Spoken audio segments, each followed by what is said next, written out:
House Democrats are accusing President Trump of abuse of power and obstruction of Congress. But isn't that exactly what Nancy Pelosi is doing by refusing to send impeachment articles to the United States Senate? Democrats from the start have been saying this had to be done immediately. The Trump administration is posed to do horrible danger to our country, our values, our people, and our reputation. The Trump presidency poses a clear and present danger to our country and to the world. This Ukraine allegation is head and shoulders one of the most serious and urgent allegations that we have seen. So the timing is really driven by the urgency. Joining me now is Tom Fitton, the president of Judicial Watch, along with John Eastman, Claremont Institute Senior Fellow and Constitutional Scholar. John, I want to start with you because you're actually the one that pointed out the wording in the resolution passed in the House. This is House Resolution number 755, and it says that Donald John Trump, President of the United States, is impeached for high crimes and misdemeanors, and get this part, folks, and that the following articles of impeachment be exhibited to the United States Senate. Now, John, doesn't that mean exactly what it says? The Democrats wrote these articles. They are solely the ones that passed them, and now they're not actually abiding by them, correct?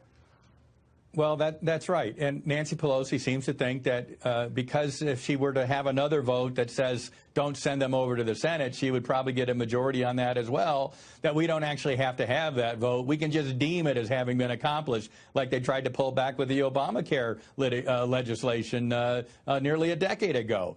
No, the House of Representatives operates by majority vote as a body. No individual member of the House of Representatives has any power different than other members, even the Speaker. And when they pass a resolution that says it shall be exhibited to the Senate, that's the law. There's no further action necessary. And now we're in uncharted territories, but quite frankly, if I were Senator McConnell, I would say it's exhibited to the Senate. I've read it in the congressional record. We're going to take it up next week.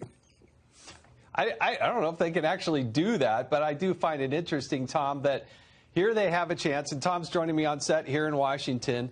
They write these articles, they pass them themselves. What's your take on it? Well, they don't want to lose in the Senate. They're trying to put off the loss. Even a trial that's abbreviated or a trial that has witnesses, they're still going to lose, and they don't want that to happen. And they're obviously seeing a new opportunity. Well, maybe they can play the game through the election and have perpetual impeachment of the president.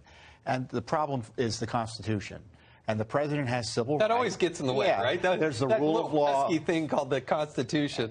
You know, and I've always called this a coup. And you see elements of it with the impeachment, obviously, was based on nothing. So abusing their rule of the powers they have under the Constitution to impeach the president by impeaching him for nothing. And now they're trying to overthrow the Senate. And they want to do if they don't get their Kavanaugh-type hearings against the president, they're trying to blow up the legislative branch as well. And if I were Mitch McConnell, I'd say we're going to run a trial here. Now, Pelosi and the rest can participate or not, but we're going to run the trial. And frankly, to the degree there's going to be a trial, it should be of Adam Schiff and his prosecutorial misconduct. There should be no full-blown trial. Why would you reward the coup cabal with an abusive trial of the president? Yeah, John, how does the president get due process? I mean, they have been throwing allegations at him since day one. Nancy Pelosi admitted, she finally said, look, we've been working on impeachment for more than 2.5 years. That says a lot. Now they're off in a recess. How does the president actually get due process in this case? Well, this is one of the very reasons that the Office of Legal Counsel has for decades under both administrations said the president can't be indicted while he's in office. Because they couldn't bring a trial against him, and an indictment hanging over his head while he's in office that he cannot vindicate himself against would cripple the presidency, the office itself. Well, what Nancy Pelosi is doing here is exactly the same thing. And the parallel with the first article of impeachment, that they are using the powers of their office to try and investigate the head of the opposing political party, who happens to be down at 1600 Pennsylvania Avenue. What they are doing with the impeachment itself, much less for the holding now the articles of impeachment and not sending them to the Senate, is an utmost abuse of office. It really is a travesty, and it just shows you how how much blind hatred they have for this president, that they're willing to throw off every norm in our institutions in order to try and find some dirt on this president to get him out of office.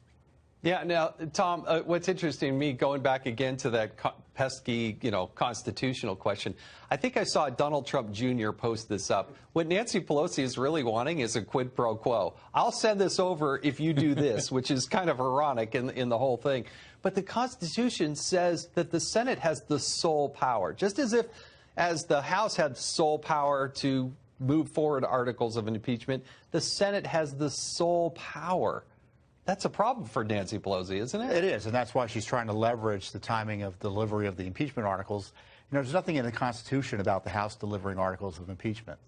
They impeach them, and then the Senate takes up the trial. And if I were Mitch McConnell, I would just acknowledge the reality and take the president out of this constitutional limbo. Remember, the president is being victimized here. He needs to do his job.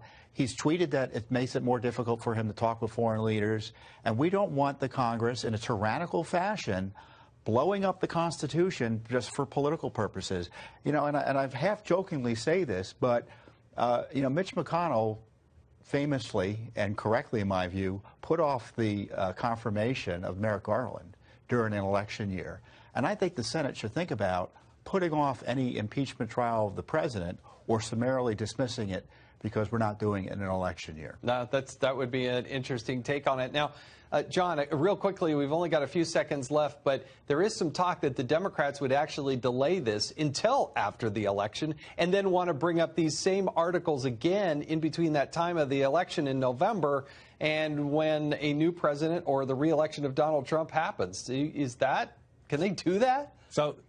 So the right to have counsel present at your hearings, the right to confront witnesses against you, and now we'll throw in the double jeopardy clause in our Sherman-esque blow through the constitutional norms of criminal procedure. Look, it's not just this president who is being victimized here. It's the office of the president itself that is being undermined, and to great detriment on our ability to conduct government both home and abroad. Well, look. But the Democrats have demonstrated in full force that they're really not interested in getting much done. Tom, I'll give you the last 20 seconds here.